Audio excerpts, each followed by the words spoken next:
for this 2 days seminar on sustainability. And this is the third year we are conducting this World Accreditation Day celebrations. We started in 2020 and 2021, both the years due to pandemic situation. We conducted this seminar virtually, and because of the normalcy in the situation what we are now, and we are very happy to have a hybrid session.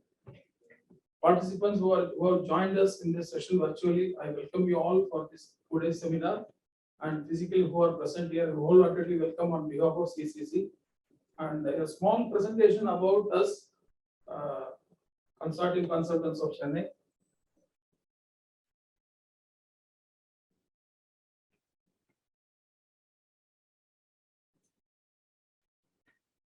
So we are an association of management system consultants based at Chennai.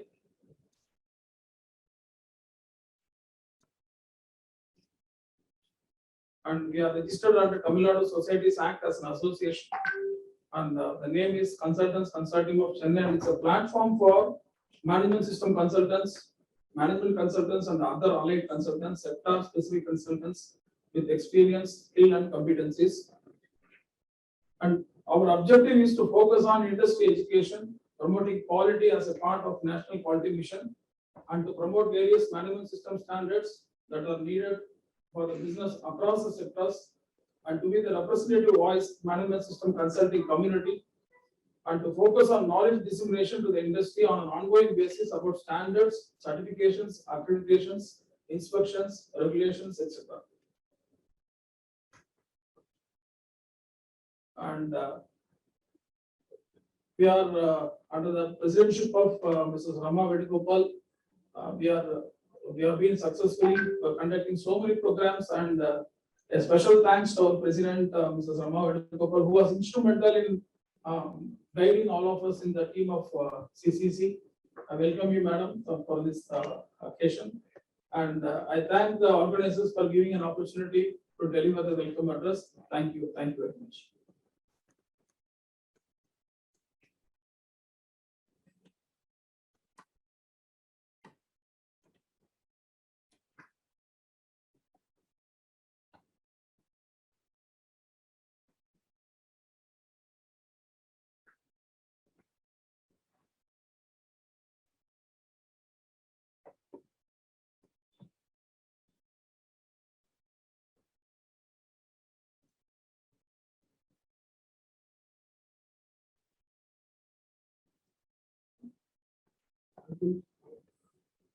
Good morning, all of you. I'm Srikanth, Secretary for CCC.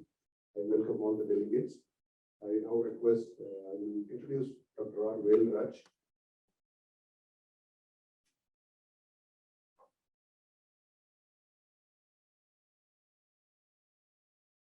Dr. Velraj is a mechanical engineer from Untitled University.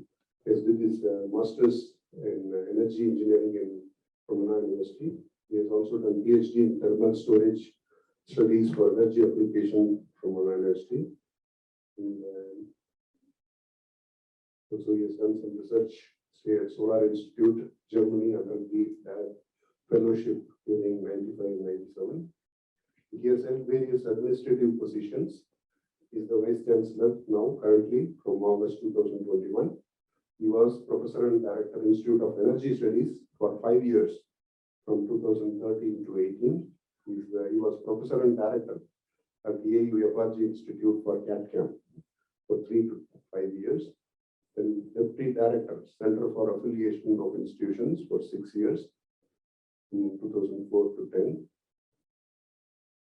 So I welcome Mr. Velraj to give the opening remarks. Thank you, sir.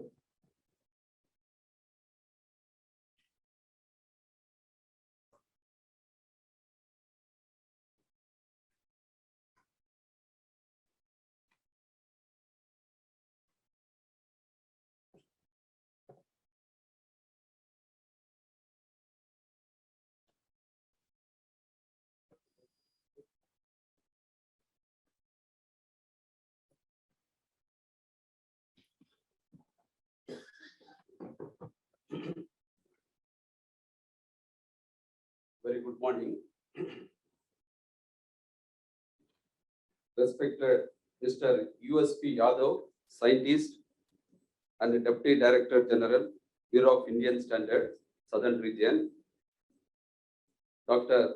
Sarat Chandra, Professor and Head, Tamil Nadu Veterinary and Animal Science Universities. This is Mr. Sandeep Bhargava,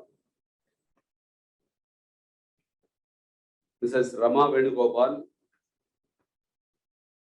Mr. Ram Kumar, and Secretary from Consultant Consortium of Chennai, and all participants who have come for this celebration of this World Accreditation Day.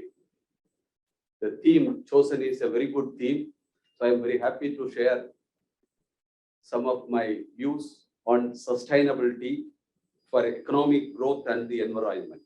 It's a very good theme, and my field of specialization is also energy. A person who is working in the field of energy, energy is the requirement for human comfort. When you give energy to the human comfort, it is possible at the cost of making disaster to the environment. So we understood how all industrial activities are making the environment disorder. So I think in the energy point of view, and also as the economic growth and towards the climate change and all towards the sustainable development goals, we will share a few points on this World Accreditation Day. Accreditation, also I want to, how accreditation is connected with the sustainable development goals, how accreditation helps for the United Nations Sustainable Development Goals. Sustainability you can bring in any action through quality. Sustainability requires quality in all aspects. Quality, how it comes from standards. Quality you can bring in any action, any activity, any system, you can bring only through standards. The standards you can bring through accreditation. So this United Nations goal, sustainable development goal, is very well connected with this accreditation. That too, after this pandemic, we understood the connection between this accreditation and the sustainable development goals in a larger way. The whole humanity understood the need for standards, the need for sustainability, and both requires some accreditation body to monitor and bring this quality, and thereby this sustainability you can bring in all actions. Our Prime Minister Modi ji also, he pointed out in one of his speech, if you want the process of development to be sustainable, we have to work with the environment. So finally, all actions, any actions without standards will lead to environment danger. Any actions without some standards, if you do, that will lead to finally environment disorder. First, before I tell about this, how my topic given is role of academia in collaborating with industry and apex bodies to support SDG initiatives and nation building process.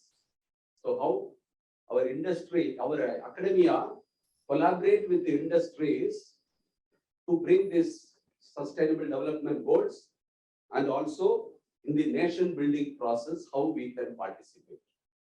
So before I come to this academic institution role, the sustainability, the meaning, SDG goals, why it is required to safeguard our environment. In the industrial economic development scenario, if you see in the last 200 years, We, the human being, lived several thousands of years. But this fast action, industrial growth took place only in the last 200 years in a large way. Earlier it was agricultural revolution. Then this industrial revolution started. When this industrial revolution, the major requirement was energy. When this automobile for human comfort, mobility is one of the major requirements. When this automobile started coming in the market, the major disorder happened because of the any technology which is using heat to power, mechanical power or electricity, only 30 or 35% will be converted into useful energy. 30 to 35. The remaining will be dissipated into the atmosphere. So the major requirement for human requirement all these days in the industrial growth, automobile, which causes 40% disorder to the environment. 40% disorder to the environment is caused by this automobile pollution. Automobile pollution. The remaining 60 out of that remaining 60, another 40 is caused by the energy generation from the coal or oil. So because that requires electricity, requires for our human comfort. So in the last 200 years, to give good human comfort, good lifestyle, we used energy extensively at the cost of making disorder, high disorder to the environment. That is why now we started talking about sustainability in all action. Sustainability, that word comes because of large disorder we made in the environment, to the environment. So these two, automobile industry's growth, major fuel excavation, and this power generation, mostly this coal excavation. 65% of the coal and oil which were accumulated in this earth over billions of years, we depleted in the last 200 years. The last 200 years. So I also want to tell about this environment disorder rate. So before 1800, over millions of years, this carbon dioxide level in the atmosphere increased from 65 to 165 in 1800, over millions of years. But this 165 to 365, we reached in 200 years because of this industrial growth. 1800 to 2000. 2000 to 2200, the large population of this world also used energy aggressively. Large population is in India and China. 40% of the world population is in two countries, India and China. Their lifestyle also increased appreciably. So then this rate of disorder increased appreciably. Now, in the last 20 years, the rate of disorder normally measured by what? Carbon dioxide level in the atmosphere. So now every year, the carbon dioxide level increases 3 to 3.5 ppm. So in the last 20 years. So 365 became 415 now. 365, 50 ppm increased in the last 20 years alone. Maybe 2.5 in 2000. Now it is 3 to 3.5 ppm. But we should know, if the ppm level reaches 600, no human being can live in this planet. So the days are not too far. Days are not too far to reach this level of 600 ppm unless we take some sustainable measures. Sustainable measures, if we take, then only we can safeguard this planet. Okay, that too, we never bothered about. Okay, now a lot of accrediting bodies came for this, measuring this quality of exhaust. Quality of exhaust will improve the efficiency of the system. Thereby, at least for the given requirement, the energy spent will be less. So thereby, you can bring sustainability to some extent. So any monitoring, accrediting body or monitoring bodies, what they contribute, they are trying to make the system to the higher efficiency level so that the rate of disorder will be minimal. Anyway, we cannot avoid the disorder, but the disorder level will be minimal by bringing quality in the system development. Quality in the system development. That too, particularly after this last pandemic, we understood this need for sustainability because everybody understood we are all this engineering growth, this industrial growth leads to environment that is affecting this human health. Human health we understood. So the healthcare section became more important than the energy environment sector. Okay, energy causes disaster to the environment disaster makes human system disorder. So we understood, okay, we need to, now the importance of healthcare equipments became more important. What way we are getting disorder every day. So that became more and more important than energy environment. Olden days, our primary requirement of human requirement is only it was agriculture once upon a time. Agriculture through industrial growth requires energy. But that energy growth made disorder to the environment. The environment disorder resulted disorder to the human health. So finally, this human health, so reverse way we need to work.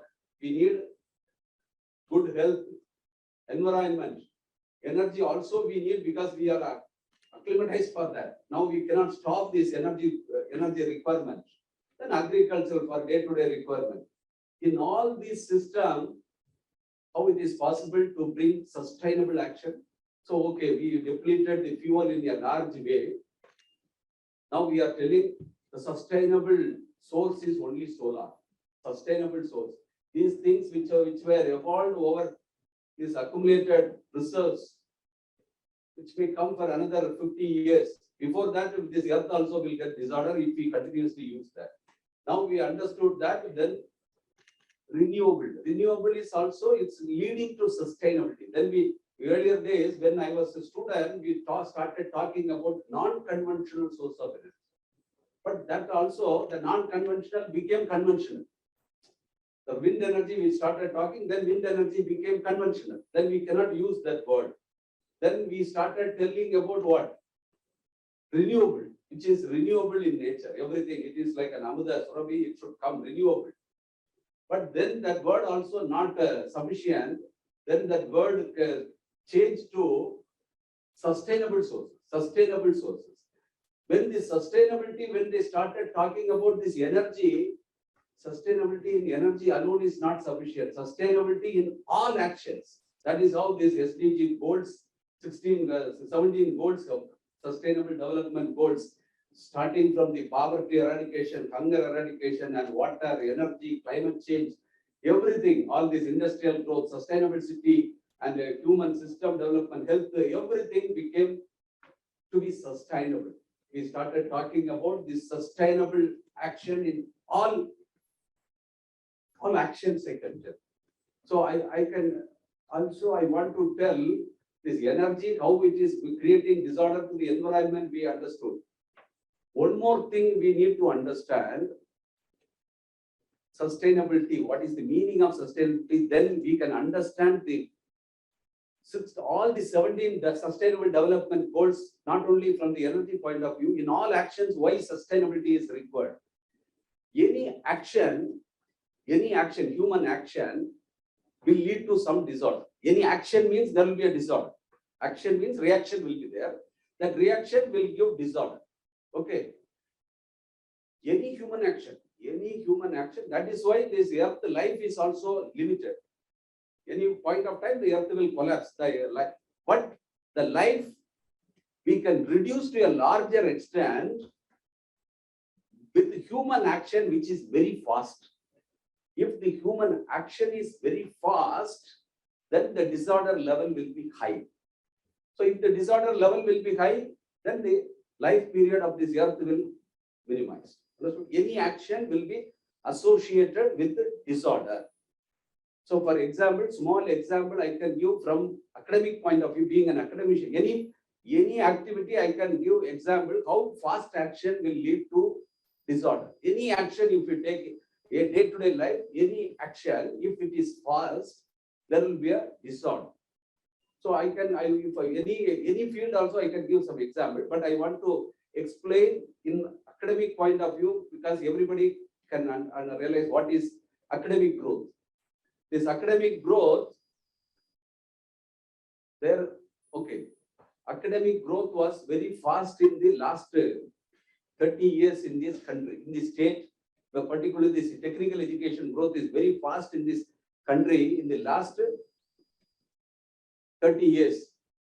Since 1947, when we got independence to 1984, there were only 9 colleges, 4 colleges at the time of 4 or 5 colleges in the time of independence.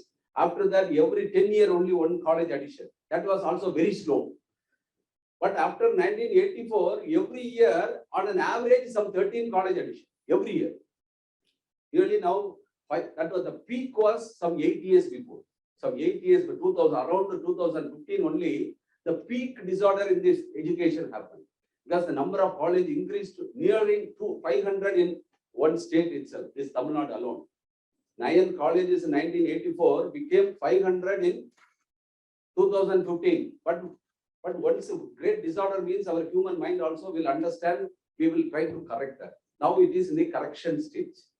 Now it is in the correction stage. After 2015, people understood this fast growth will lead to lot of chaos. Now it is some colleges are under closure. Now in the last 8 years, nearly some 40 colleges got closed. Beyond certain anything fast means there will be a disorder. The kind of disorder, if you see that, I also want to why this closure, what kind of disorder happened. The school education is not in a good position to give higher education. Before that, we started higher education at a faster rate. The students, when we joined in the engineering college, the eligibility criteria, those days the people understood to study engineering, minimum 80% mark is required. That was the criteria when I joined those days. Then we started a lot of engineering colleges. The college owners, they didn't get student.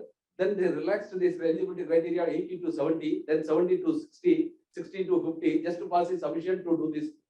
But how it is possible? The eligibility criteria cannot change, cannot change. But we relaxed this eligibility criteria. We brought all the students. They may having different capability, but they are forced to join in engineering education. And during these 4 years, all the teachers, whatever they taught was like Greek and Latin for them, and they spoiled. In case they would not have joined in engineering college, their lifestyle would have been better. Because of 4 years stay in the class, their life became miserable. Their life, because they lost their confidence. The teachers telling you cannot study, you have no, you cannot do this exercise. Daily they are telling you cannot. They lost confidence.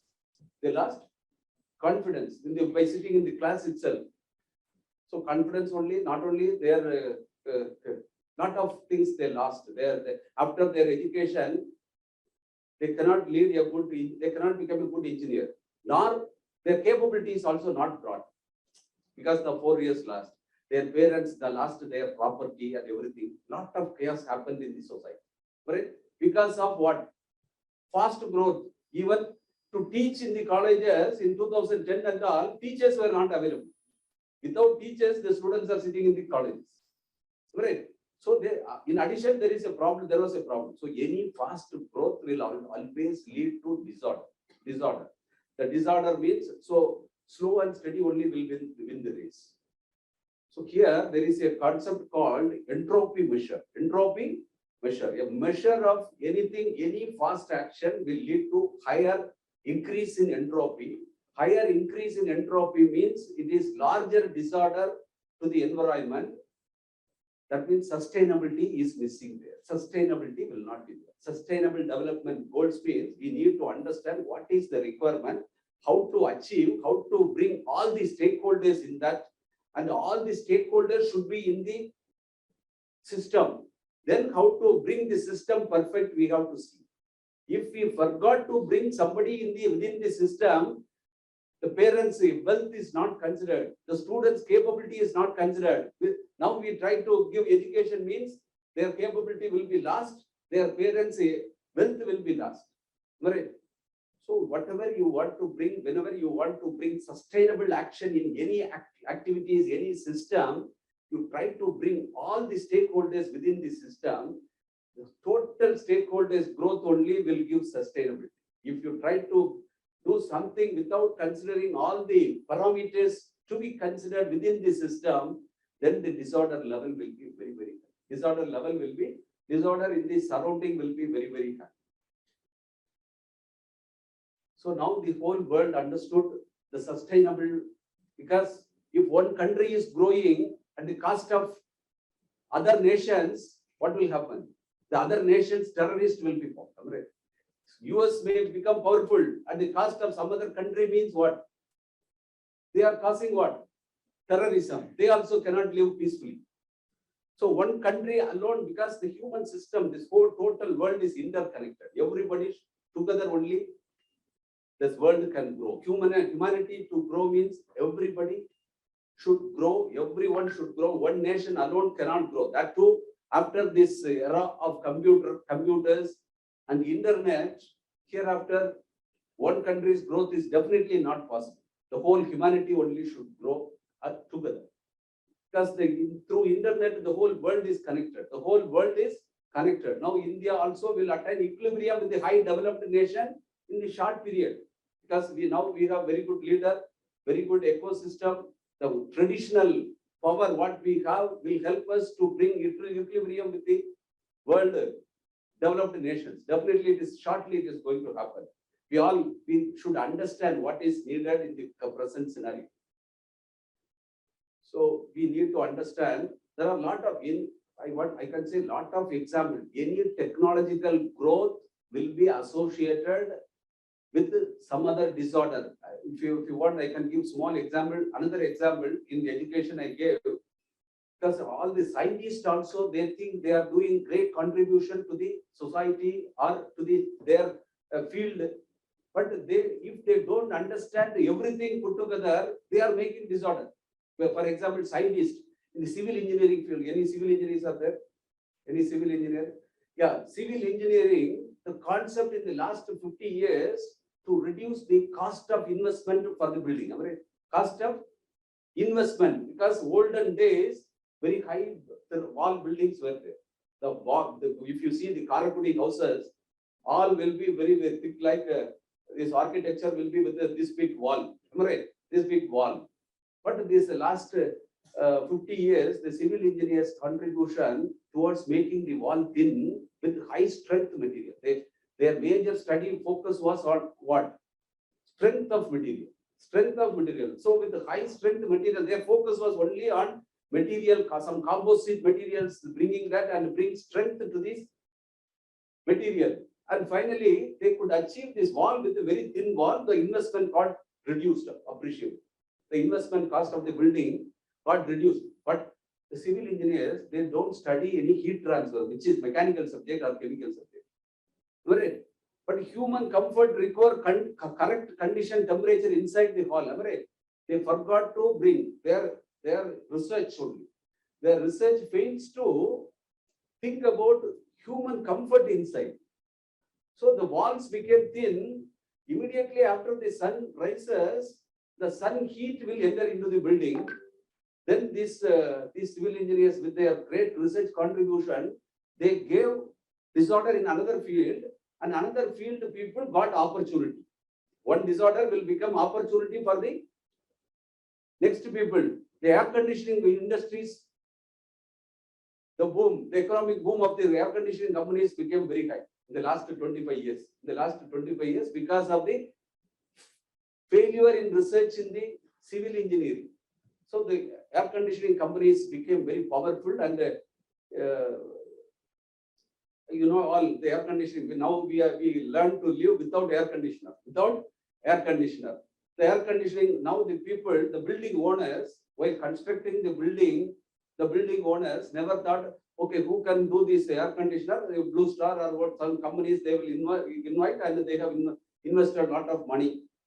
But after paying this every month, the electricity bill only, they understood Oh, it is very expensive. It is very expensive. That air conditioning engineers gave opportunity for another engineers. Now, you know, the Tidal Park, one building, it was constructed in 1996. When they constructed, the cost of investment for the building construction was only 100 crore. Now, every year they are paying more than 32 crores for electricity. 32 crores, one building. One building. Electricity bill was so high that out of that 32 crores, 50% is for air conditioning. More than 55% is for air conditioning. So now they understood the air conditioning cost is very high, operational cost is very high. Now they are going towards accreditation, this 3-star, 5-star accreditation they are going, so that at least we can reduce. But then they thought anything possible with the passive architecture. Passive architecture. Now the opportunity came to us. Energy efficient building making. Energy efficient building making. So any technology growth is making a disorder to the other field where opportunity will come, then that will make another disorder. This is all because of what? The wholeness is not seen. So with the small ambition, the system, within the system, if only something is focused, that will create chaos in the surrounding. That we can understood, no? So wholeness, we need to see the whole population. Finally, it will make disaster to the environment. If environment is getting disaster, it is human health, disorder to the human health. So if you want to safeguard our human health, we need to take everything. Holistic approach is only required. Holistic approach. Without holistic approach, nothing is possible.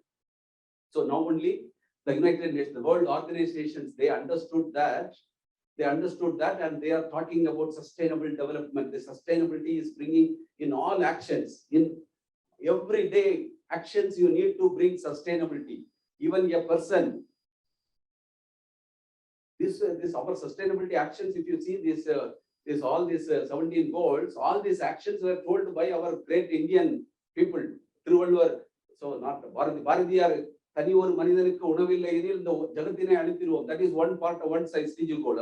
Like this, all SDG goals, if you see, our tradition is there with all saying, all SDG goals, it is told by our people. We understood, but that is coming in a beautiful form from UN. Beautiful form in United Nations. These all SDG goals. Water, for water also, if you see some Tirukural, it is there. Some principles. So now we understood this, our country, this Bharat, has a concept of Satyam Nityam Purnam. Right? Satyam Nityam Purnam. That Nityam is nothing but sustainability. Sustainability. The sustainability is our mantra is Satyam Nityam Purnam, told by our ancestors. So now, though we have been talking about this sustainable, though we have been talking about a lot of sustainable measures, this all 16, 17 SDG is in one word, we call it as Nityam. But though these 17 goals are brought in all actions, our human only should do this, no? For which what is required? Satyam is required. The human action, this, how we can bring that? Only if we make everything transparent. Now it is possible after this pandemic, people, this e-governance and all coming in large way, through this digital transformation, e-governance, we can bring what? Transparency in all actions, then automatically truth will come. The Satyam will come automatically. So without Satyam, this Nityam implementation is not possible. Without, because the people who are implementing this Satyam, all sustainability is who? Nityam. Nityam is coming from Satyam only. So this transformation required to bring transparency in all activities so that the truth will come. If Satyam, Nityam comes, the wholeness, the total thing will evolve in a beautiful way in this world. Definitely. So for the whole world, this concept is understood by our Indian people. Many people who follows the Satyam are living in this country. So only this India can preach about the Satyam Nityam in a better way to the world, and we can bring Puranam to the entire country. India need to play a major role in bringing world order, new emerging world order. I'm sure that India is going to play a major role. India is going to play a major role in bringing this sustainability action by their truth, Our Swami Vivekananda's principle, if we started looking, really self-realization, everything, truth only will win. So this India can play a major role. So accrediting bodies should play a major role in bringing quality in all actions through their accreditation activities. Then definitely when through making standards, if through accrediting bodies are creating what? Standards. If the standards is implemented, quality will automatically come. If quality comes, sustainable actions, everything will be sustainable. But one more thing, when these people who are all the stakeholders who are involved in this accreditation should have the concept of Satyam. Because if in the place where this Nityam is to be brought, Satyam fails, totally it will be spoiled. So all the accrediting bodies should have this Satyam principle, truth, transparency. Then automatically Nityam, sustainable goal development will happen automatically, and the whole world will become peace and wholeness will come. Right? So I request all the, because this is a World Accreditation Day, what is the responsibility of the people who are involved in this accreditation? We need to understand only with the truth, this sustainability can be brought in all actions, all systems, all management principles, everywhere you can bring Nityam through Satyam. So all the responsibility of the accrediting body is to have first to have a Satyam principle. So I humbly request all the people to follow this principle of Satyam first, to bring these sustainable actions in our country first, and then we need to preach these concepts to the whole world to become a peaceful world. Thank you for the opportunity.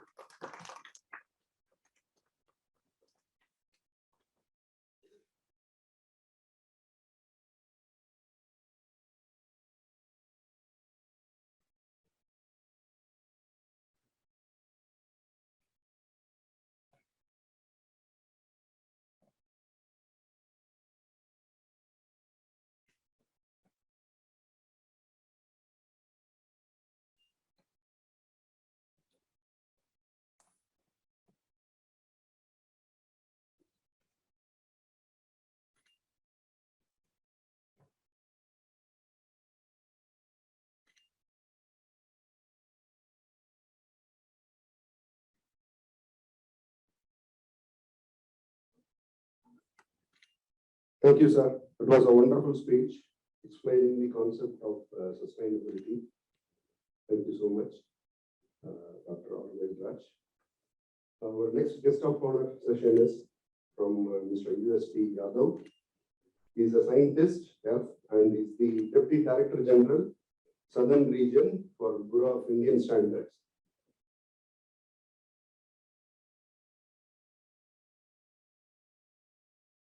Brief profile is assumed charge as scientist as Deputy Director General of BAS from September 2021 onwards. And he has the jurisdiction of Southern Regional Offices covering Tamil Nadu, Puducherry, Kerala, Karnataka, Andhra Pradesh, Telangana, and the Union Territories of Andaman and Nicobar Islands and Lakshadweep. And Yadav has worked in various capacities in Bangalore, Delhi, Guwahati, Jaipur, and Kolkata.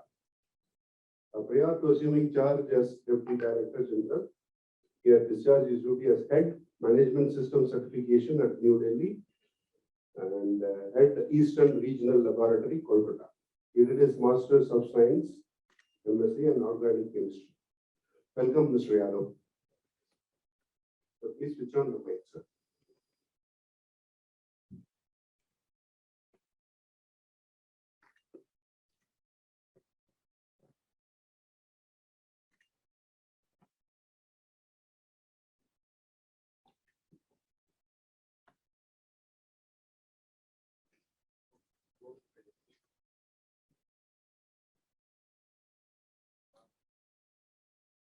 Dr. Velraj, Dr. Sarat Chandra, Mr. Sandeep Bhargav, Mrs. Rama Venugopal, distinguished members of Consultant Consortium of Chennai, dear offline and online participants for this function. My best wishes to all of the professionals involved in standard formulation, certification, and accreditation. Professor Dr. Velraj has told a very important or given a very important message to all the professionals involved in this business of standards, certification, and accreditation. That is Satyam,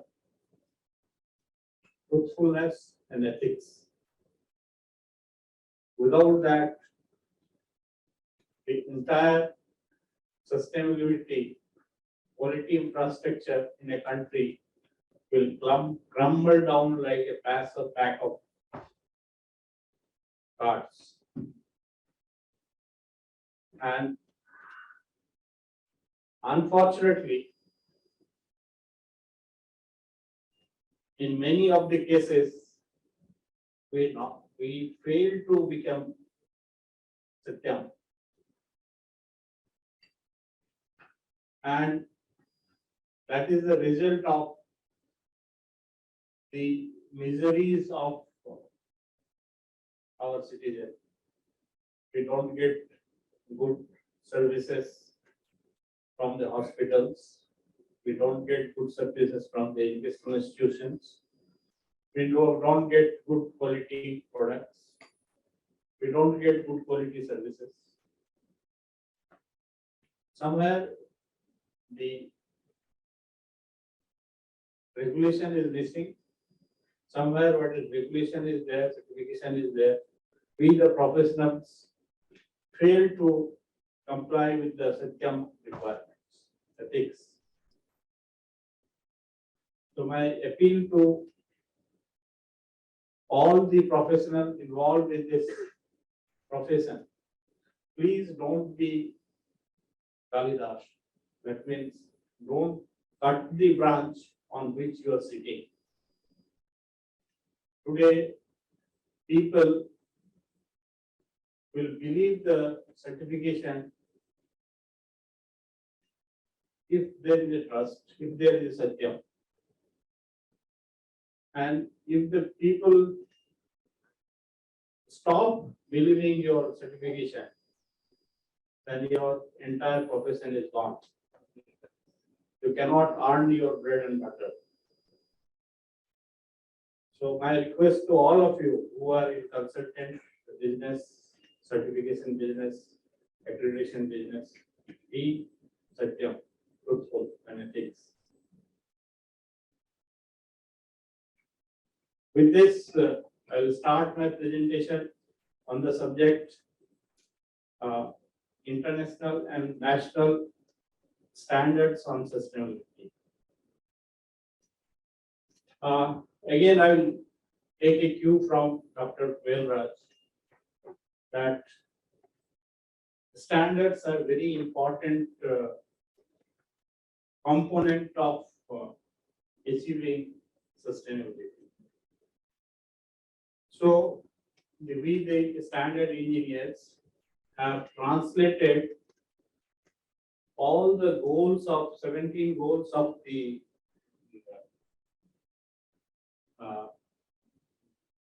SDGs into the standards. So I will go through it.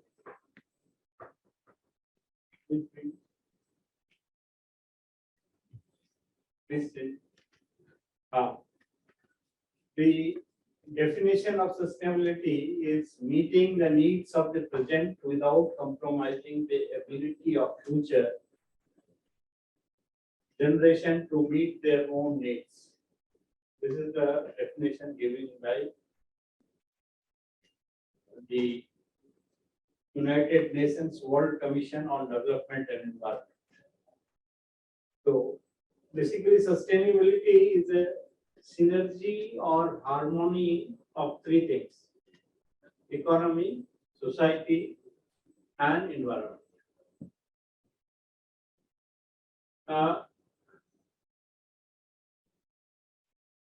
Please stop it. We have seen the rampant economic development, what harm it has done to the environment. Dr. Velraj has given many examples of how we have deteriorated our environment, how we have made this world not worth living, and how we are inviting the catastrophe. Now I will talk something about society also. All of us remember that during the end of the decade of this century, that is from 2005 onwards, the world faced great recession. And again, the recession is breathing down our neck, again, second round. Many people studied what was the reason behind it, why the recession came. Recession came because mostly the demand was not there. So why demand was not there? Because the purchasing power of the people was reduced, job losses. So the concept came of conscious capitalism. That means that your organization or a industry should not focus only and only towards the profit. If you focus towards only to the profit, it will be totally elusive. Just like if you want a peace in your life, you have to do all good other things. You have to take care of your family, you have to take care of your neighbor, you have to tell truth, you have to live truthfully. Then peace automatically comes. If you run after the peace, peace will not come. Similarly, if you take care of the society, whatever profit you get from the society, unless you give it back to the society, you cannot sustain your business. So we have to reduce our inequality. The economic development does not mean a great thing when we see many farmers are committing suicide. Many people or entire family is committing suicide because of hunger, because of poverty.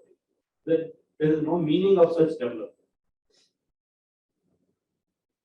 Sarve bhavantu sukhina, sarve bhavantu niramaya is the concept. Sarve bhadrani pashyantu na kaschit ma kaschit dukkha bhagave.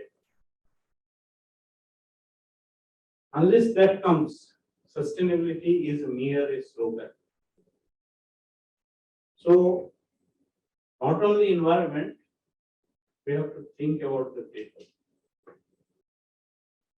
So, the United Nations has rightfully set the goals for the SDGs, different SDGs. Please change it. Infinite growth of material consumption in a finite world is an impossibility. Resources are limited. Mahatma Gandhi has once told that there is enough in this world for the need of these people, but there is not enough even the greed of a single person. We have to stop the greed. And the desire can vary in manner and forms, but one thing is very sure, they are infinite. and resources and means are not. So we have to think in a different way. Please change. So now we have to think of a circular economy. Till now, we were in a linear economy. Recover from the earth or nature, use it, throw it, and create pollution and degrade the environment. Now we have to think in a different way. Recycle, reuse, repair, and whole lot of things. And in fact, rightly Dr. Vedaraj has told that in our Indian society, this concept was very much there. Anybody of you have visited Kolkata? Not, I'm not sure. In Kolkata, early morning, some markets are there where old clocks and old draperies, beddings are being sold, which are not normally used by the middle class people. They give it to the vendors, the street vendors, and they start. They every morning or certain days of the week, they sell it on the streets, and many of the poor people buy it at a that cheap price, and thus the economy grows. And after the cloth is torn, we use it for something else. So that's the how circular economy and taking the last price or last utility of the product we take. This is our ancient concept of the Indian society. So sustainable development has actually 5 key elements: people, property, peace, partnership, and planet. If you forget any of this, the sustainability cannot be achieved. Please. So on September 25, 2015, 193 heads of the states of the United States sat together and set 17 goals. They are known as Sustainable Development Goals or SDGs, or simply global goals. These SDGs has 169 targets, and every country, participating country, was given up to the time of year 2030 to meet those targets of these goals. So these are the goals. I think everybody knows it. No poverty, zero hunger, good health, quality infrastructure, so and so forth. So now the standard world has to take an active role in achieving or facilitate to achieve those sustainability goals. So trend in late 80s and 90s was the eco-labeling or labeling of the organic foods. Then the development of different standards came in a big way, and by a broad range of stakeholders and experts in particular sectors, the standards were developed, and it includes the set of practices or criteria like examples are sustainably grown crop, sustainable cities, ethically harvested resources, fair wages, gender equality, social responsibility, marine diversity, standards has been formulated in different field of this.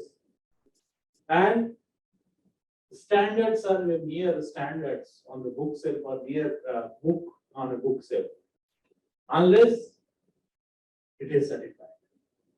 So certification came in a big way, and these accompanied by the verification and to see how the standards are being complied by the organizations.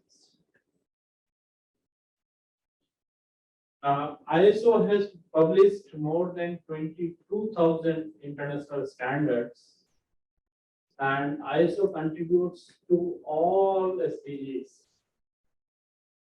Here are some of the examples in which studies how many standards has been published.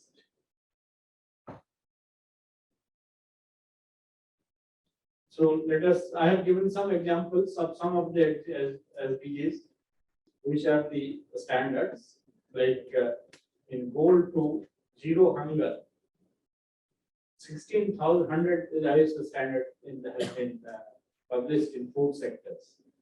They are designed to create confidence in food products, improve the agriculture methods, promote sustainable and ethical purchasing, and other areas including nutritional, safety testing, quality packaging, and traceability.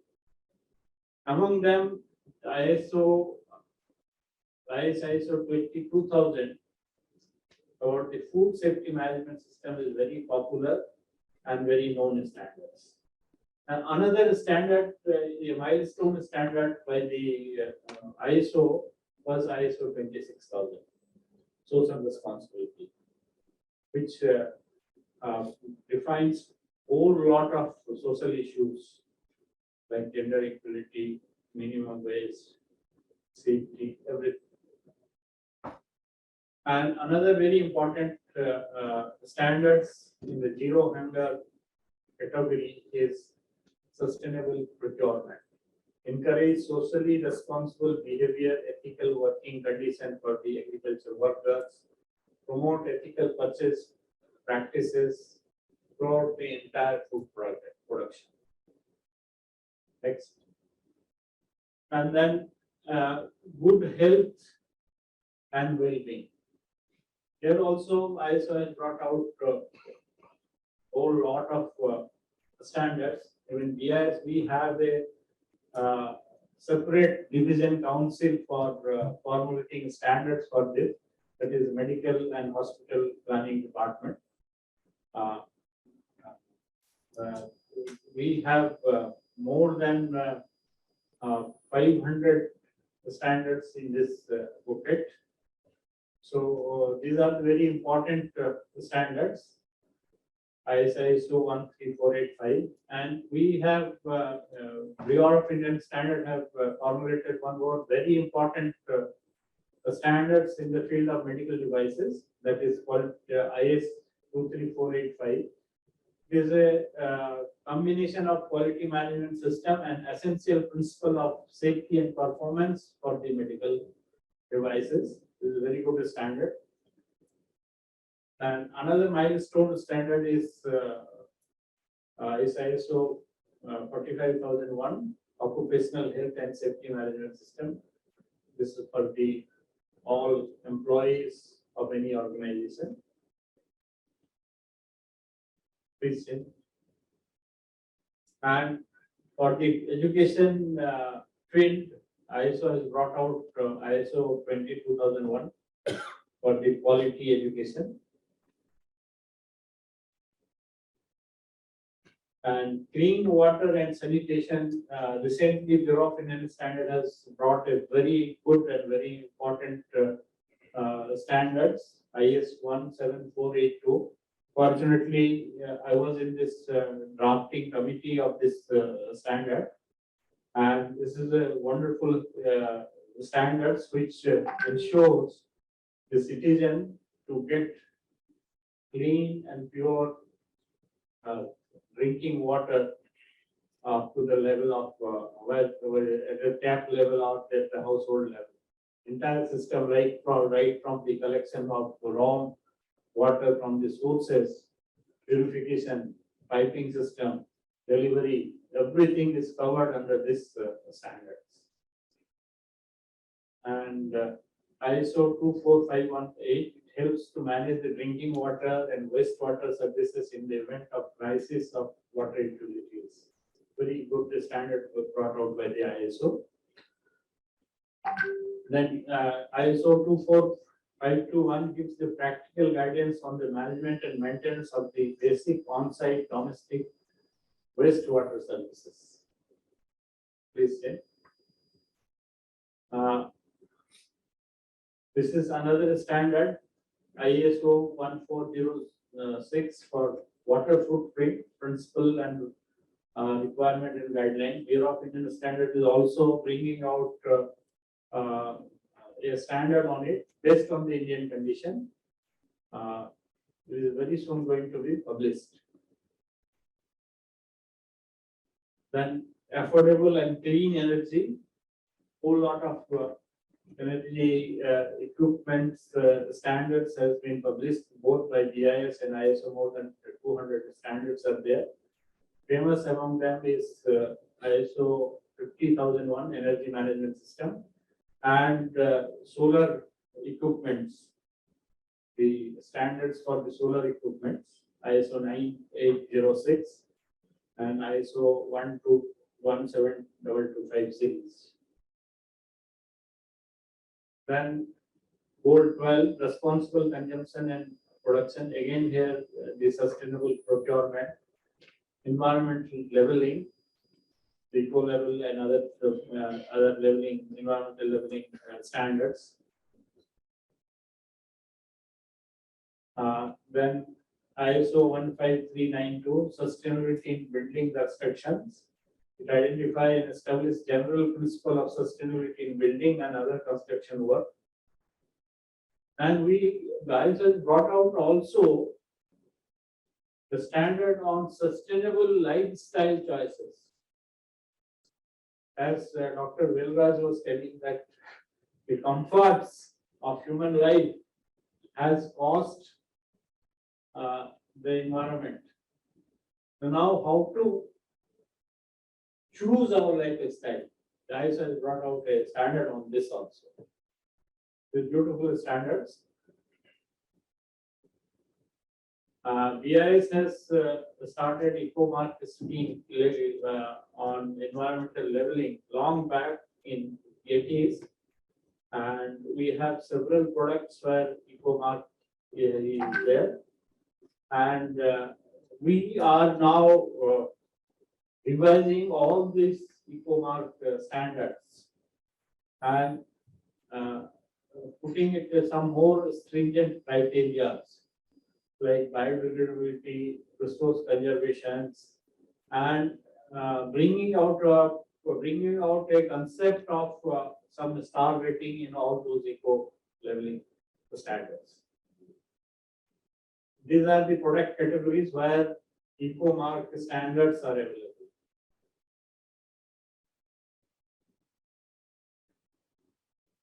And then goal 13, climate action.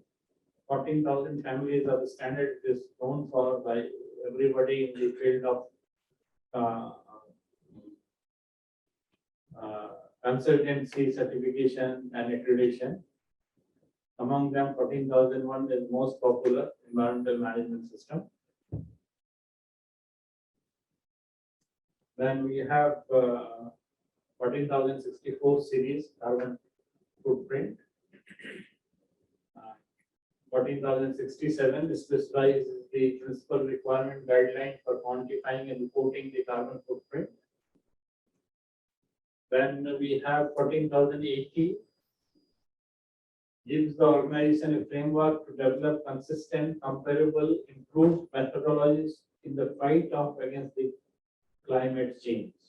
And we have also ISO guide, which addresses the climate change. The life of the land. Also, we have ISO has brought out, BIS has brought out many standards. Among them, ISO 14,055 is very known one. It is related to the land degradation and desertification. And another very important is the sustainable forestry, ISO 38,200, very important standard in the field of life on the land. And BIS also has proposed to take up the subject on the forest management system standards to start with, how forest has to be managed. Because forest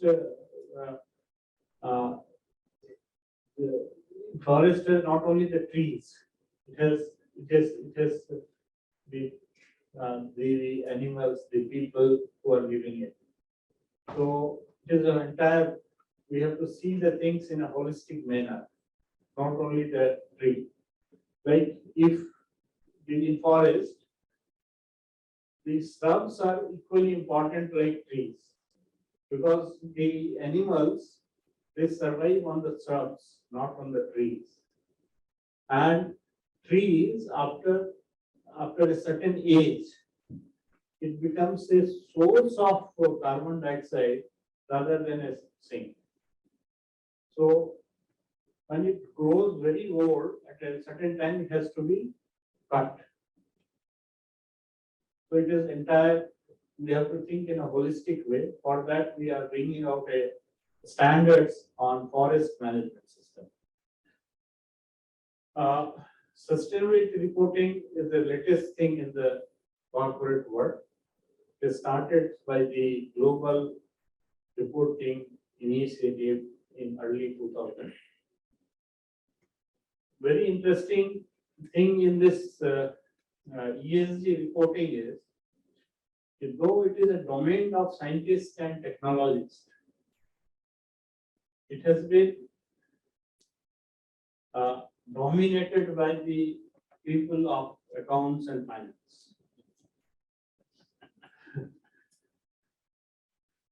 So we have to reclaim our territory.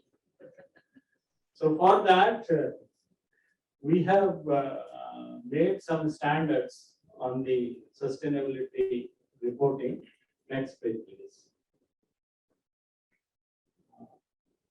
Actually, sustainability reporting has a lot of importance in investment and share market. Any performance of any organization has two aspects. One is financial performance, another is non-financial performance.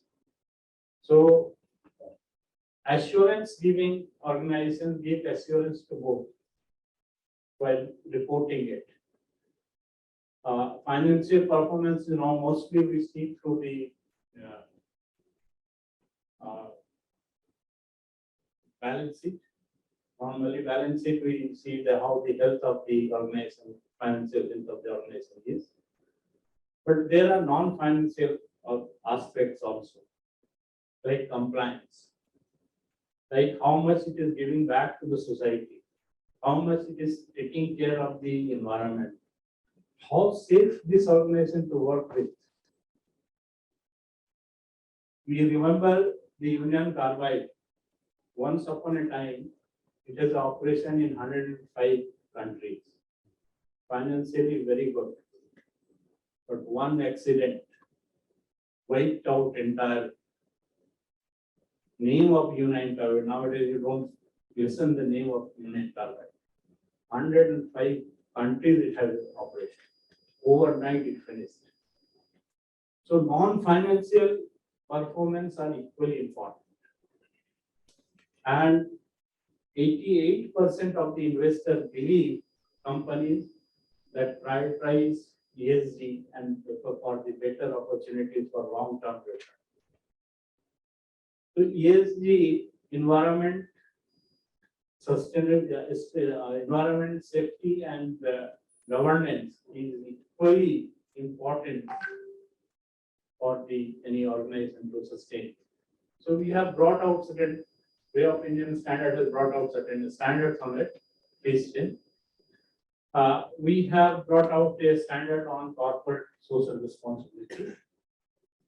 As per the mandate of the Ministry of Corporate Affairs, the companies which makes profit after a certain limit, they has to spend 2% of their profit for the corporate social responsibility.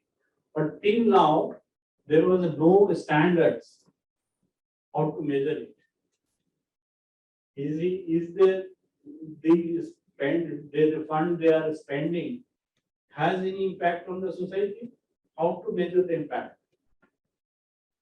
So this standard has been brought out to measure or see the quality of the work done by the in the corporate social responsibility fund. And as I told you that though the non-financial assurance is our domain of technical engineers and scientists, but this has been captured by the accounts and finance people. They do not that until now this is highly unregulated. There is no system of qualification or accreditation or personal certification for this auditing. The big four companies feel that you are competent enough, they will take you. There is no system. There is no standards. So we have tried to brought out the requirement and guidance and the competence criteria for non-assurance giving engagement auditors in these three standards. I was actively associated in drafting all these three standards. And if Mrs. Rama Gopal wants, I can have a separate program for giving the brief on these standards. These are very good standards. And these standards are going to be the framework for empaneling auditors for non-assurance engagement auditors, non-financial assurance engagement auditors. And these are being recognized by the Ministry of Corporate Officers, and henceforth they are bringing out a notification that any auditor who is giving the assurance, non-financial assurance, has to comply with these requirements.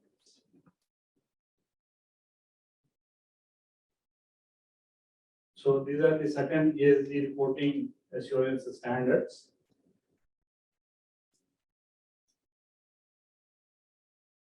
Thank you.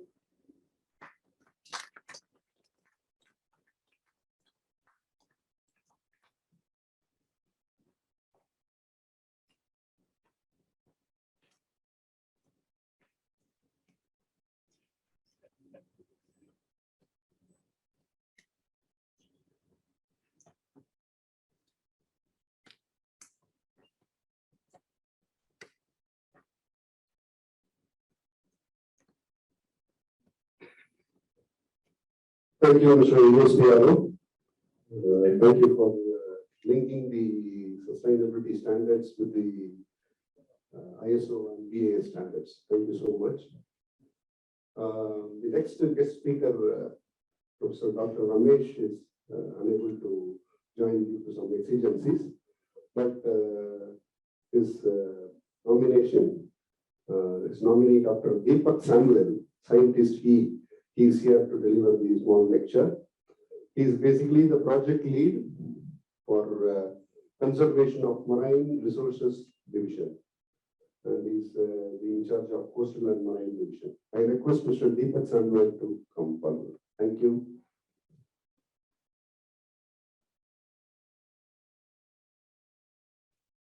Good afternoon, everyone. It's a privilege that this program is happening in our institution, and we're very happy that our beloved Vice Chancellor is also there. He's well-wisher for our institution, and he has been part of many of our programs. And good afternoon to all the distinguished delegates on the dais. Apologies from our director. He just came back from Delhi yesterday from a ministerial meeting, and he's stuck with some more meetings.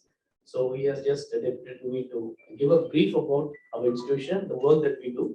We are basically under the Ministry of Environment, Forest and Climate Change, Government of India, and we are called a special vehicle institution. So please permit me to just share this few slides on the institution.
So I will make it very brief and quick.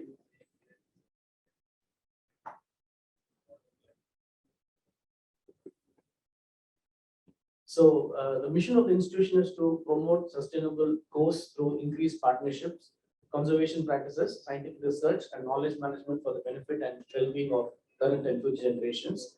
So basically, we partner with the ministry with any of the developmental programs or conservation programs, or if it's management of pollution along the coast of India. That is the major vision and the mission. And we have totally 7 divisions in the institution.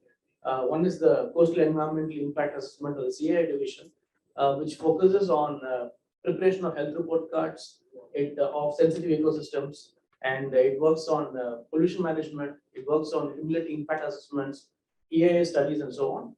Then we have the second division, which is the Coastal and Marine Research Division, on the conservation aspect, where I am part of, and we work on preparation of management plans, a sustainable way for marine protected areas, for wildlife sanctuaries, and for bird habitats, and 11 ecological sensitive areas identified in the CRS in 2011 and 19 notifications. Then we have the FDR team, which is the future team, which focuses on carbon sequestration, low carbon stocks. Both the previous speakers spoke about the green carbon, but we focus more on the blue carbon, where we focus on the stocks of mangroves, seagrass, salt marsh, and coral reefs, both underwater. And if you see among all the 17 SDGs, SDG 14 is our stronghold. But then you also know that they're interconnected. They don't work in silos, they're all interconnected. So we work a lot on that, and also on green energy, renewable energy. Like we work with the Ministry of Renewable Energy in tapping wind energy potential throughout the country. And we are also working on floating solar panels in the oceans.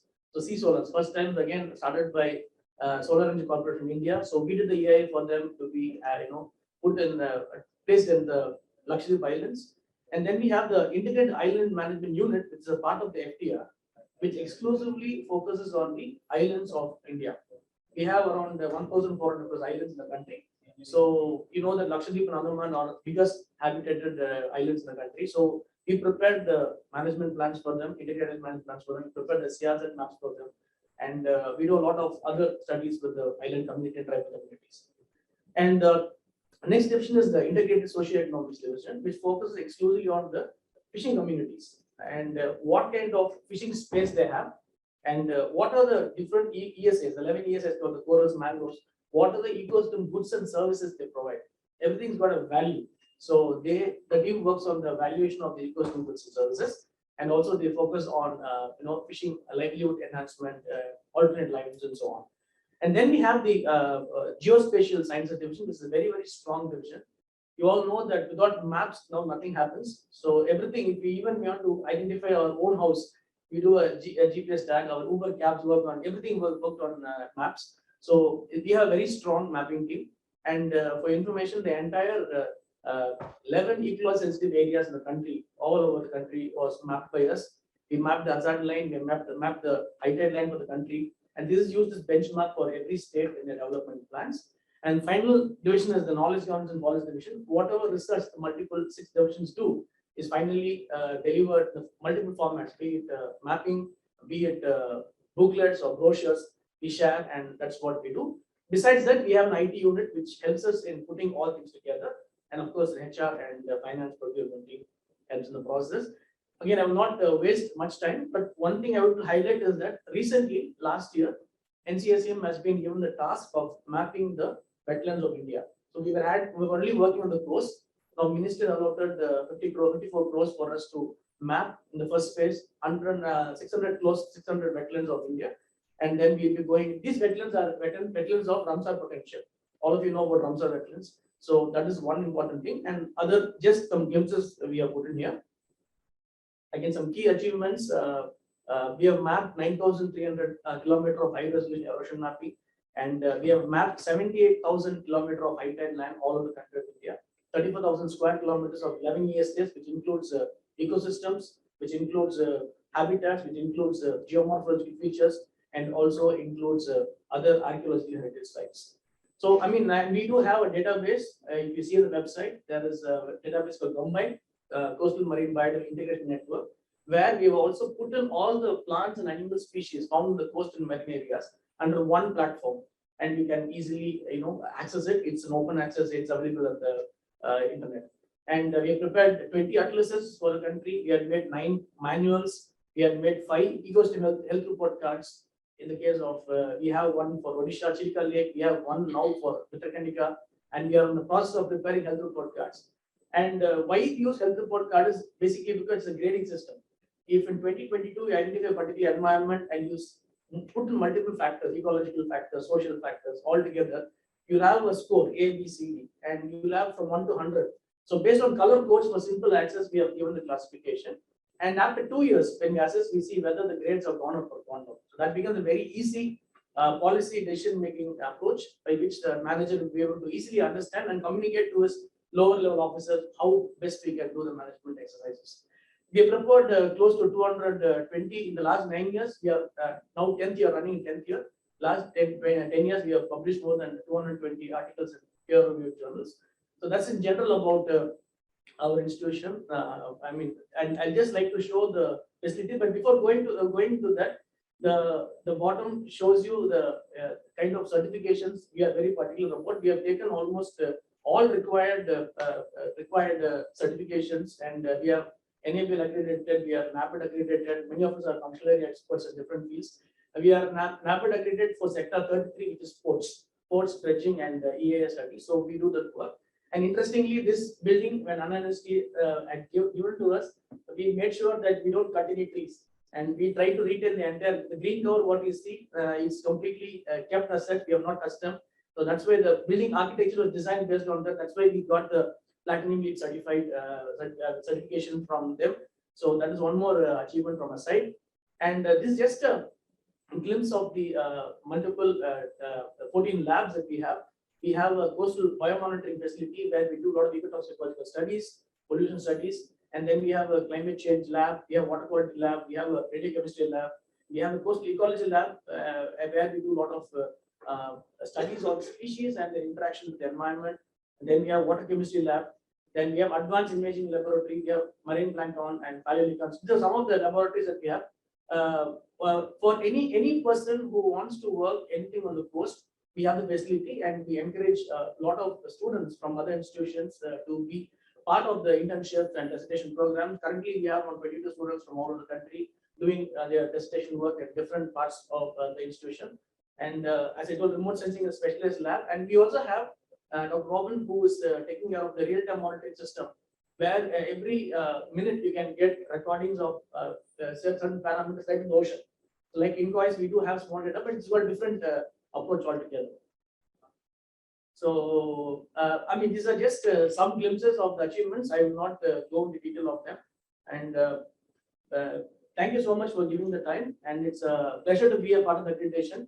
Kindly excuse us that we won't be able to stay for the entire day because we are stuck with a lot of ministerial work. That was also a humble request from our director. And we, from the directors and from assistant director and all from NCSM, we wish this program will have great success. And from the two presentations this morning, my colleague and I have learned so much from the BIS standards nowhere, and also the way sir has put into about carbon sequestration and so on. It was very good. We have personally learned a lot, and we wish a great success for the entire program. Thank you so much.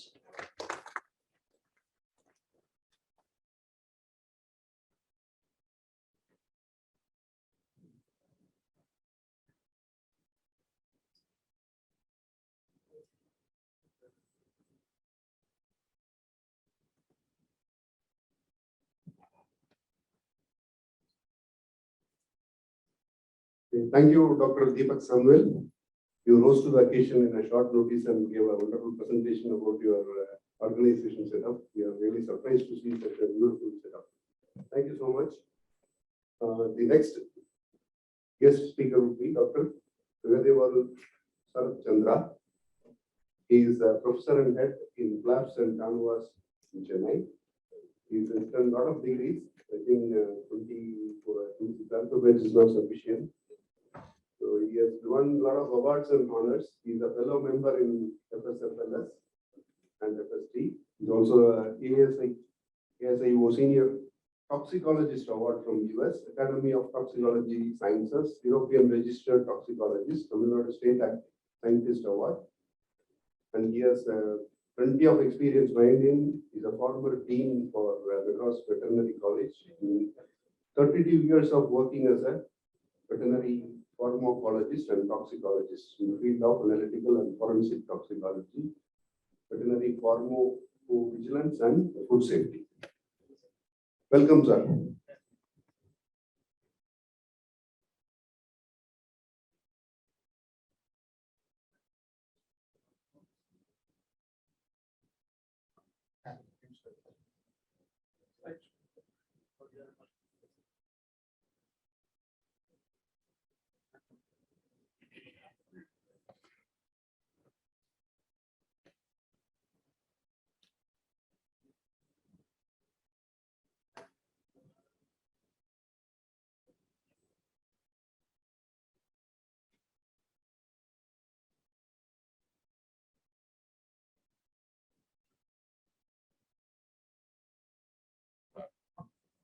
Well, warm greetings. Vanakkam, namaste. Respectful dignitaries on the dais.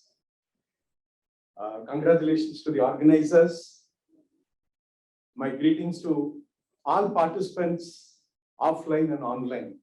Well, we have been listening to very good talk for the past few minutes. We are almost, we never knew what was the time passing, really. And as the Vice Chancellor has said, that is really the benchmark we need, sir, for real future. What he has told, Satyam Nityam Purnam, that is the hallmark, and that should be the benchmark for all our progress. I am qualified. I got a qualification.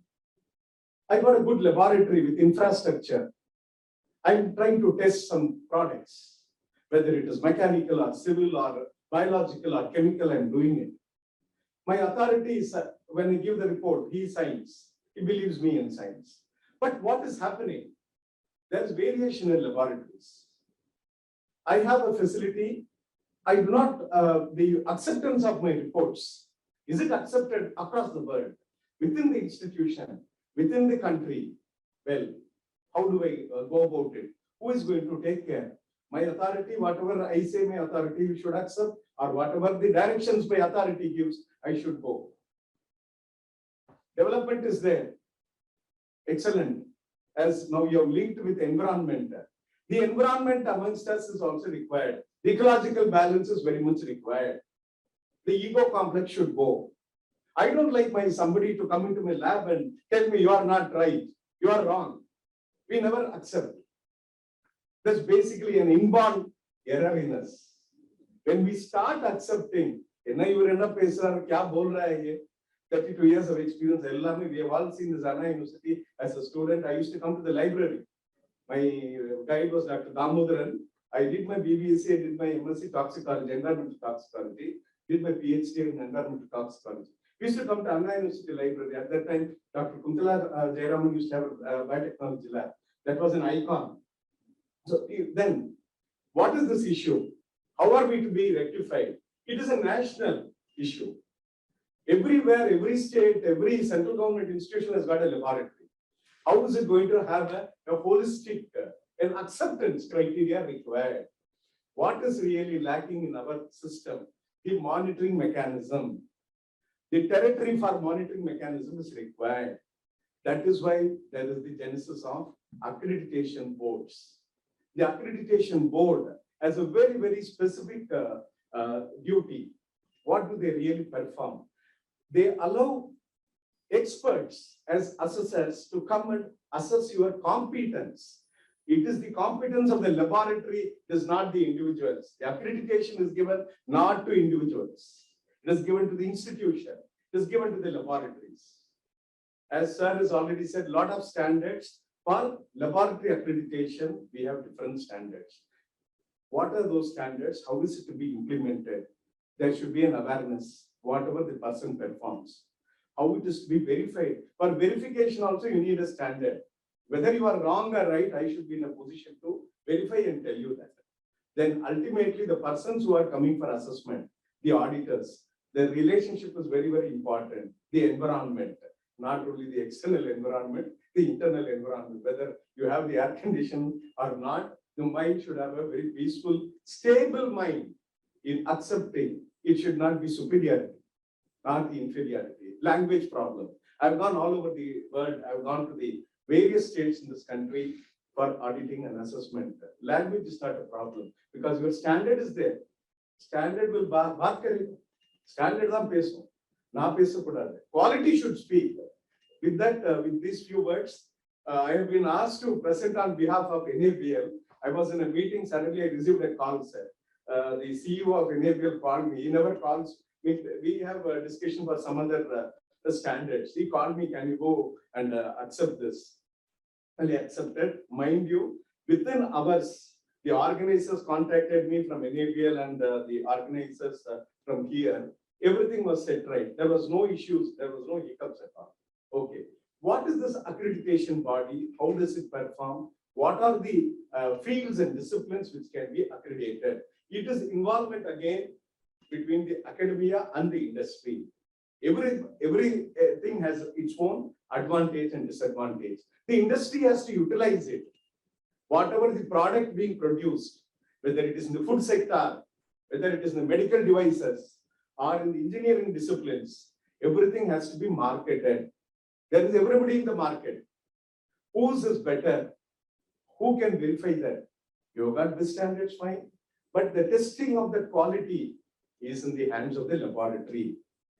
The laboratory has to follow certain guidelines. Okay.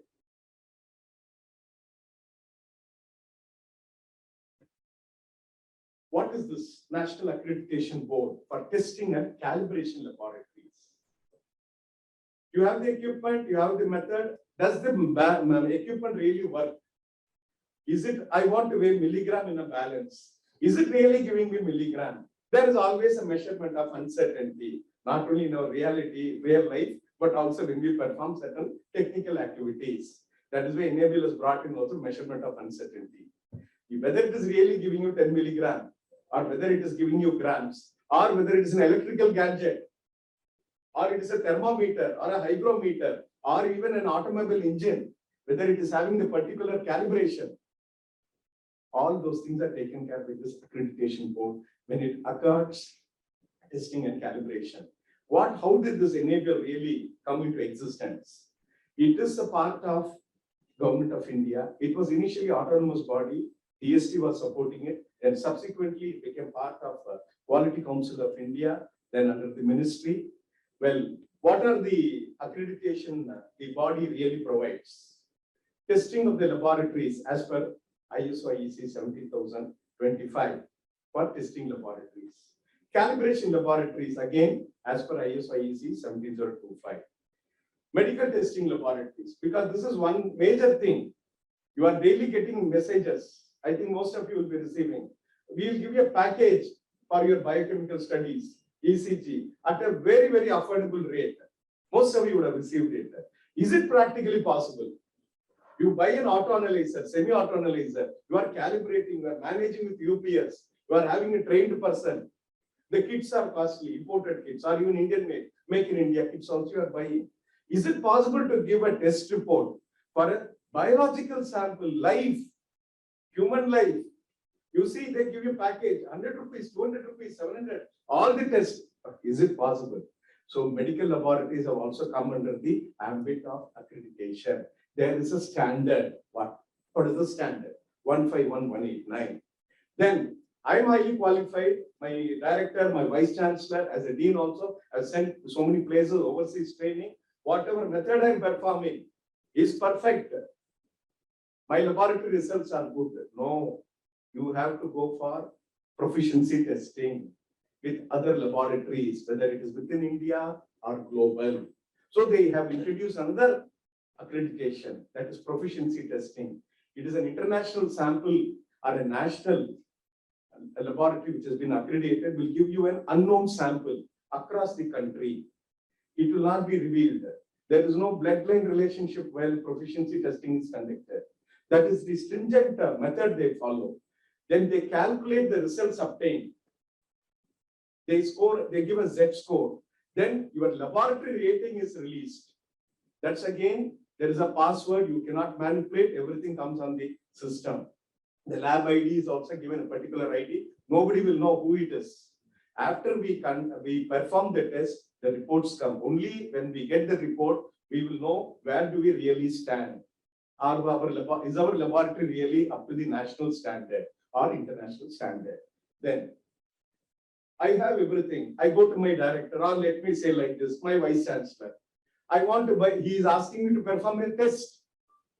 I need a reference material, a standard, whether it is engineering or biological, you need a standard. That material which comes in milligram or grams, whatever is the quantity, I need to know the purity. When I try to get a high purity, high quality, the cost is high. My authorities accept. As a dean, I have also asked. Then we made things right. Okay. The cost is the limiting factor when it goes on the hierarchy. Why this milligram is so much? No, so much of cost. And moreover, we have to import these standards. That was a real problem. It was causing real exchequer to us. Then Enable came out with this reference material protection producers. There is an accreditation. You can all become reference material producers, whoever is attending. There's a wide scope, a particular reference material, there is a particular standard. If it is going to be used for qualitative purpose, it becomes a reference material. If it's going to be for a quantitative aspect, it needs certified reference material. I use the standard under any particular condition. This will be the measurement I will get in whatever equipment, whether it is mass spectroscopy or any other kind of spectroscopy, or it is going to be biological with a staining or a PCR or RT-PCR. Now you have been hearing a lot about RT-PCR. It has become to the it is a common word. RT-PCR is thanks to our COVID virus. It has really helped. One way, there is always, whenever you have these difficulties, we learn from our difficulties so that we can sustain. Enable gives accreditation even for in-house. Suppose you are an industry, you are having an in-house laboratory. You are not going to render the service to others. Can I get an accreditation? Can I apply for accreditation? Yes. Within in-house, you can test the compound, give the reports for your own products. Thereby, the next stage.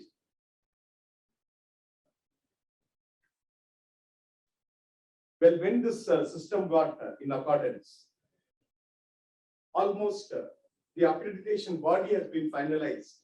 It is the Enable. Is Enable itself the authority? It needs to be assessed.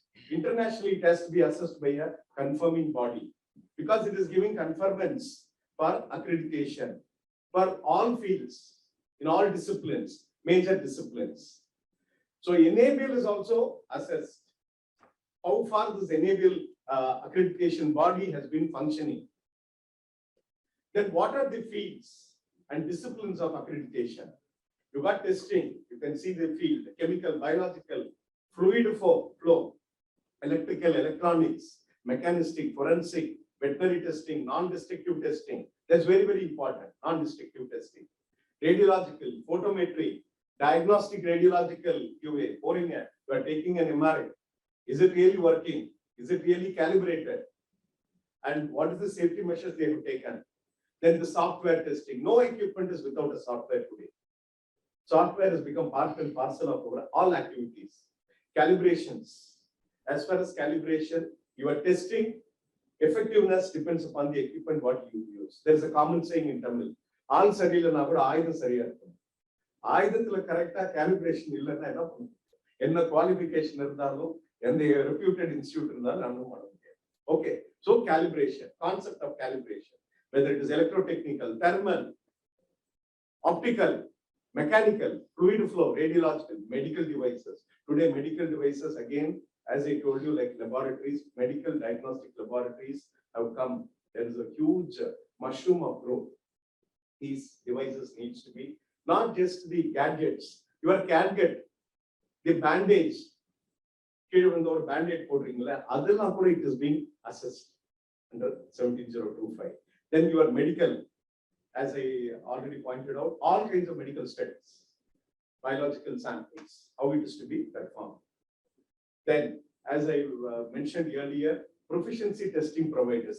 There are providers only across the world. That's what we thought. Global participation. Have you participated in international?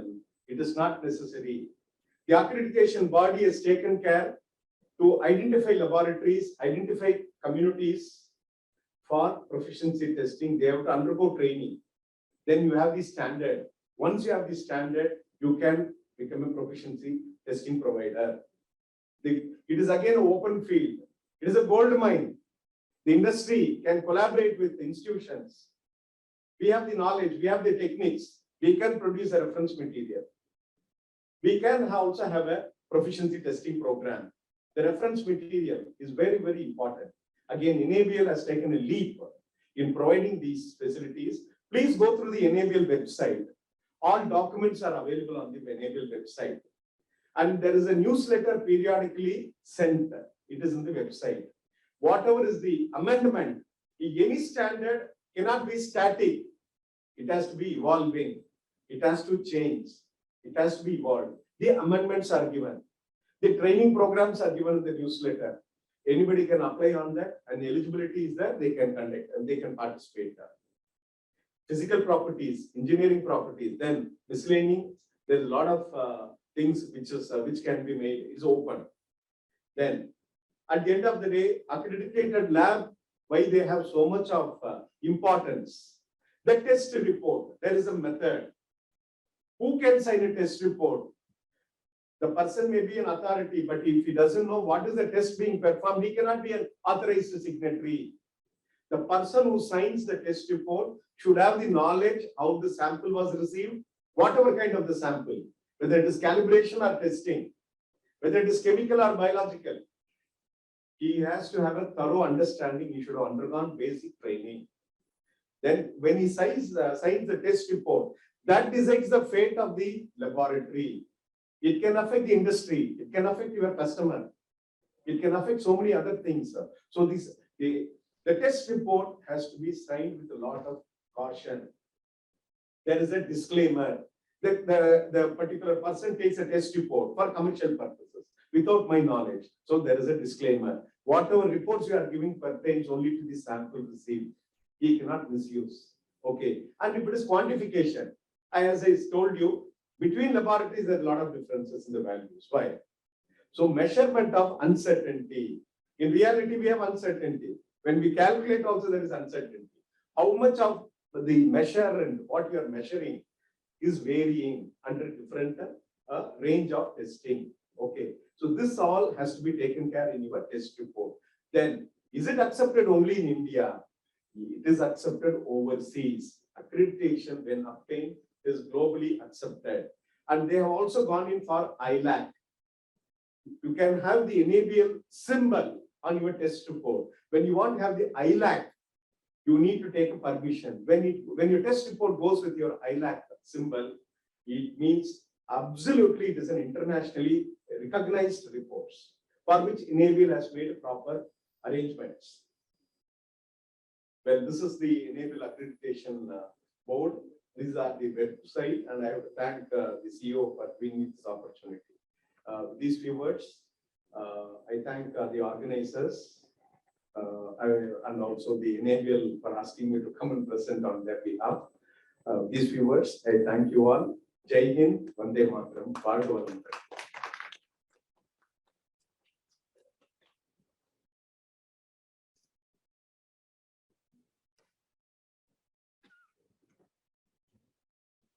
Thank you, Dr. Sarath Chandra from Enable. It was a wonderful delivery about the services of Enable and the accreditation process. Thank you so much. Our next speaker is joining virtual online. Welcome, Mr. Sandeep Bhargava. He is the director of One Cert International Private Limited. He is a speaker in having 30 years of experience in organic food safety textile certification, which includes MOP, MPOP, IAS, EU, BioSwiss, FSMS, FSSC, India, HACCP, GHP, and UODO. He is a board member of International Organic and Sustainable Accreditation, IOAS, and the FSSAA, Organic Implementation Committee.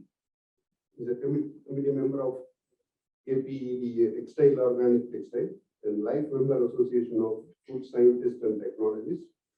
He is a member of International Organic Inspectors Association and a member of ASOCAN, National Resource Person for Organic FSSAA Regulations, Food Safety Expert and Consultant, and Registered Food Safety Trainer, and One Cert INC USA, Approved Organic Form and Process Inspector. Approved Organic Inspector by Quality Certification Services, Florida. And is a roster of FAO, UNO as Food Safety Expert. Welcome, Mr. Sandeep Bhargava. You can share your screen and start your presentation. Thank you. Introduction and dear the panelists and all the participants. Just a moment, I will just share my screen.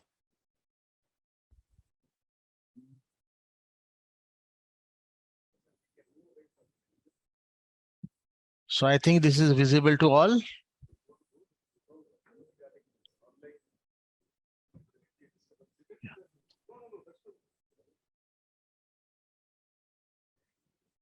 Is it my, this is. Mr. Bhargava, 1 minute. Your audio is not clear here in the university. Okay.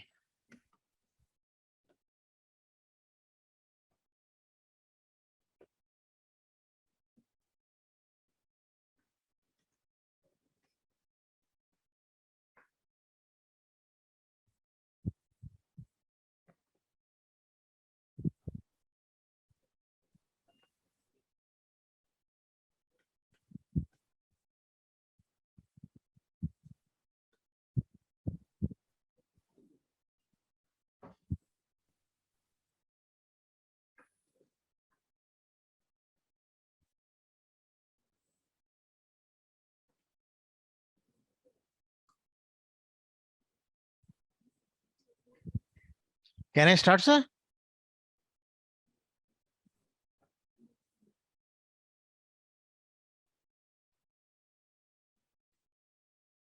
Am I audible? Just a minute. Okay, then I will start, sir. Thank you.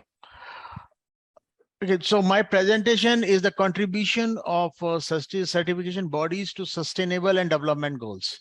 Although most of the slides which I'm going to show, many of them have been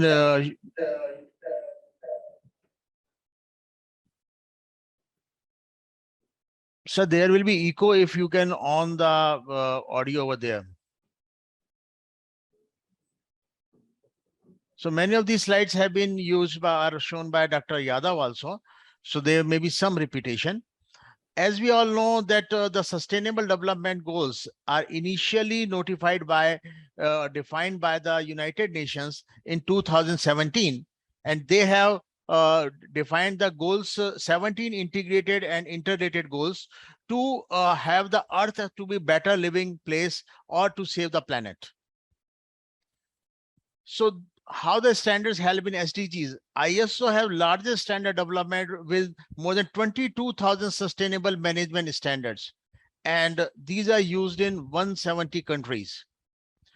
So I just, because as I am working in more into the food sector and agriculture sector, and based on my understanding, because as we know, if we can see that all the sustainable goals are supporting, or all the standards are supporting to the achieving the sustainable development goals, but I think that few of them, which as per my understanding are supporting standard certification. There is one is the no poverty. So ISO 24,000 have the sustainable procurement standards, and which are giving the guidance to help the organization in developing sustainable ethical purchasing, because the purchasing is one of the most important thing, because if we can see in terms of the textile and the food and other places, the purchasing which is done from the farmer level, which need to some ethics, and the farmer need to a better remuneration. So that those standards will help.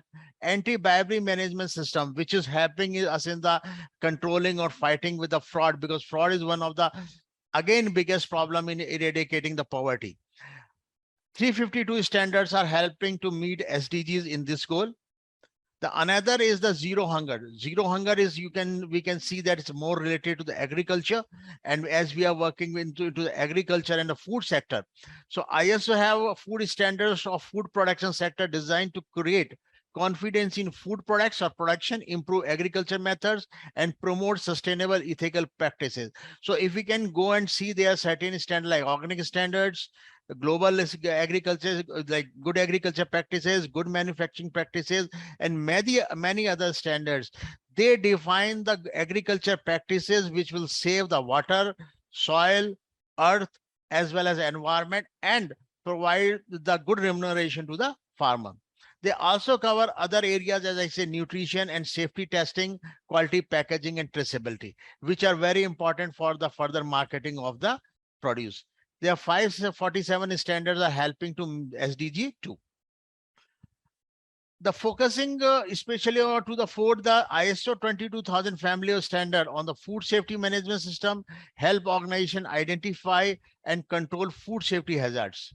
Currently in development, the ISO 34,001 and 34101 series of standard on sustainable and traceability of cocoa beans will specify the requirement of management system cocoa farming. As we know, cocoa farming is done on very large level. There are certain other standards like trustee standards, which are also working on the sustainable for in the agriculture sector, and particularly in the big plantation sector. There are sustainable soya standards also. There are sustainable palm standards also. So ISO 22,000 and food safety management system, it map up with an organization need to demonstrate that its ability to control food safety hazard in order to ensure that food is safe. And this will lead to the good health and the well-being. So if we can see good health and well-being, it is not related only to the medical ones. It is also related to the food and health also. This includes the standards, sterilizing method, medical devices, surgical implants, instruments, health information, and related product among the focus areas. Notable example are ISO 11137 series for the sterilization of healthcare products by radiation, ISO 7153 on the material for surgical standards.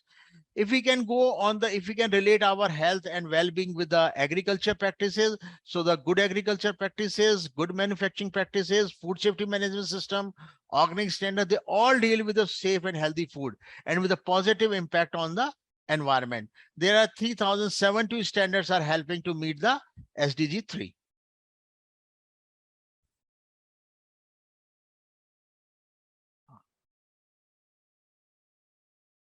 Goal 6 is the ensure availability of sustainable management of water and sanitation. As we know, during the pandemic, we are able to understand the importance of sanitation, hygiene, and adequate access to the clean water, because the most of the stomach diseases, they are waterborne. And hygiene, sanitation, we already know that the high hand hygiene will save the lives. According to World Health Organization, hand washing is one of the most important effective action you can take to ensure reduce the spread of the pathogens and prevent infection. But yet, billions of people still lack safe water sanitation, and funding is inadequate. Good agriculture practices, because if we are adopting the good agriculture practices, it is going to save the contamination of our groundwater as well as our rivers and others water resources. Good manufacturing practices help in the judicious use of the chemicals in the factories, which is also going to save our water as well as recycling the water. Various sustainable standards like Sustainable Rice Program, Rainforest Alliance, etc., play important role in preventing water contamination, as well as they have included the water use and contamination in their standards. ISO 14,000, as they are the environment management system standards, play important role in preventing the groundwater and contamination. ISO 24512, activities related to the drinking water and wastewater services. These are the guidelines for the management of drinking water. This will also save the water as well as help in preventing the contamination. WHO published the international standard for drinking water related services, which includes the extraction of water from the earth as well as its use and reuse and save water and contamination. Goal 12 is responsible consumption on food production ISO 20400 sustainable procurement guidelines help organization incorporate sustainability into the procurement function. ISO also help develop standards for environmental labeling with an ISO 14020. These provide guiding principle for the development and use of the environmental labels and self-declaration, as well as preparing for third-party certification program. And work is underway on the new standard for sustainable development and social responsibility in the agriculture sector, although there are non-ISO standard already into the system or available for the agriculture one. There are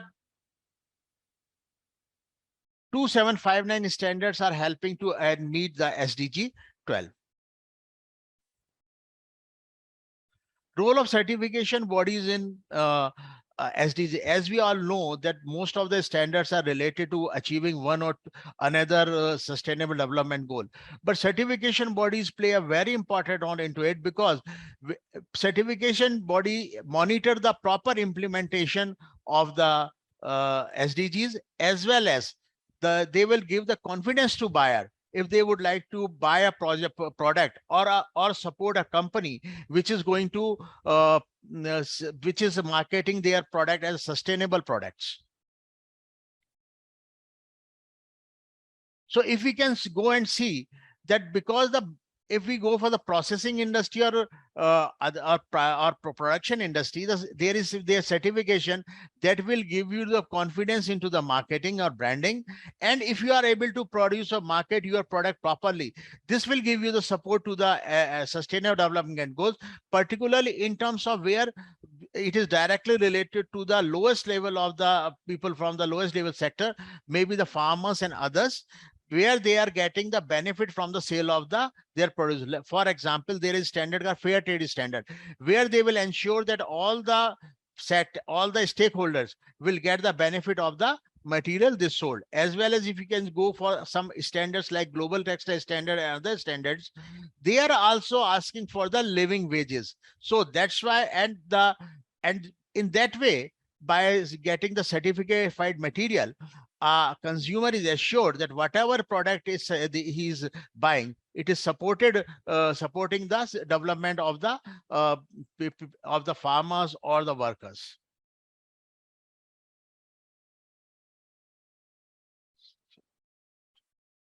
For those that these are the beginning for the sustainable journey, it can be a challenging to know to get started and how how to communicate intention are not all the 17 SDGs are equally relevant to the business. Maybe we can start choosing one or two standards which are relevant to a standard and we can support. The third-party management systems such as quality management system, environmental management system, food safety management system are frequently specified to operate in global marketplace, and it can demonstrate the compliance to a standard, code of practice, or regulatory requirement. It is frequently used in most of the areas covered by the SDGs. Benefits of certification, it benefit both a country domestic economy and its international trade by improving trade flows and bringing good governance, because as we know, there are a lot of trade barriers, multiple new requirements are coming. Maybe they are supporting the food safety or other things, but indirectly they are supporting our sustainability, our environment, our soil. For government, it helped to help that meet regulatory and legislative responsibility, reducing uncertainties in decision affecting the production of human health and the environment.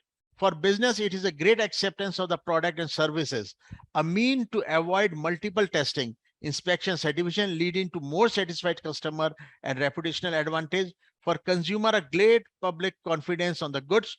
The certification give a confidence to a consumer if he is claiming if a company is claiming that their product are sustainable and it is coming from the sustainable source, a certification will give you a full confidence to the customer. Accreditation, role of accreditation involves the assessment and competence and impartiality of the certification body like NABCB, and compliance of their work to the national and internationally recognized standards or scheme. So accreditation will give you a confidence in the certification that the certified material or the certification agencies have been evaluated by the third party, which give more confidence. NABCB is a national accreditation body of India. An example, the competence of the certification body to determine compliance with the standards. Government and business are key driver for implementing decisions and that have lasting effect on society. With many regulations becoming stricter enforceable to law, business are enforced to adopt standardized and measurable process so that their operation have the positive influence of the environment.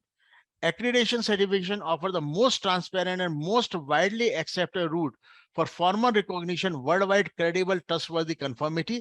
And this is also applicable to those who are implementing the sustainable development goals and the products which are claiming that they are coming from the sustainable resources. Thank you. Oh, sorry, there's some slide. The SDGs encourage authorities to deliver the national and international committees, such as asking government to address human rights, water and energy efficiency, public health, and other policy areas. SDG present opportunities for organizing, review their business and working practices and help address the world's biggest sustainable development challenges. Thank you. Sorry, I missed the slide in between.